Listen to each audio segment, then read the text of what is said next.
Alan Dunn had an innovative way of collecting death benefits. When his wife died, he stuffed her into the basement freezer and collected her Social Security for an additional 8 years. The body of Margaret Dunn was not discovered until her husband died in 2010, according to the U.S. Attorney's Office in Florida. His heirs claimed they were unaware Dunn had concealed his wife's death.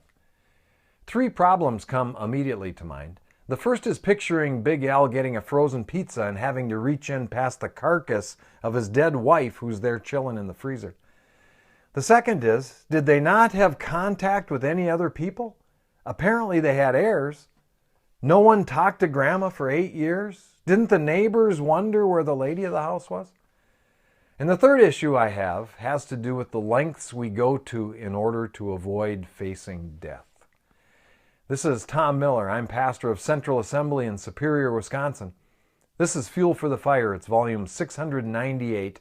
It's called Death Benefits. Mr. Dunn collected $92,088 after putting the little woman on ice.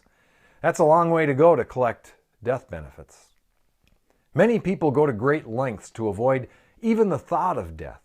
Many live unhealthy, believing the odds will never catch up to them.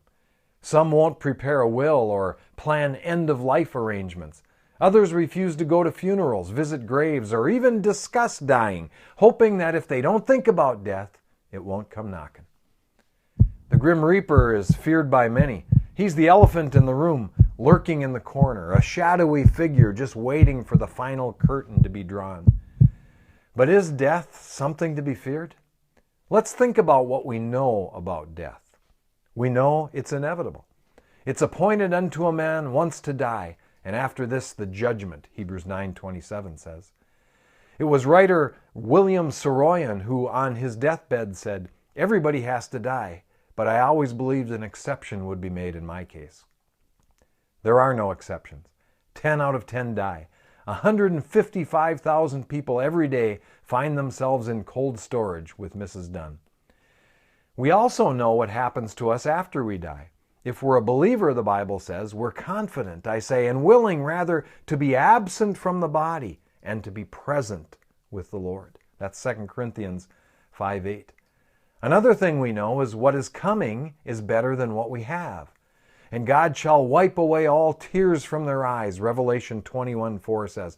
There shall be no more death, nor sorrow, nor crying, neither shall there be any more pain, for the former things are passed away. What is it we're so afraid of? Well, there are still some unknowns. We don't know how death will happen or what the process looks or feels like. But what if we focused more on what we do know? What if we chose to focus on the death benefits? Death is inevitable.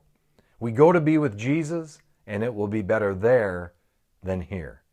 That's the way I see it. And that's a little fuel for the fire. And remember, I love you guys.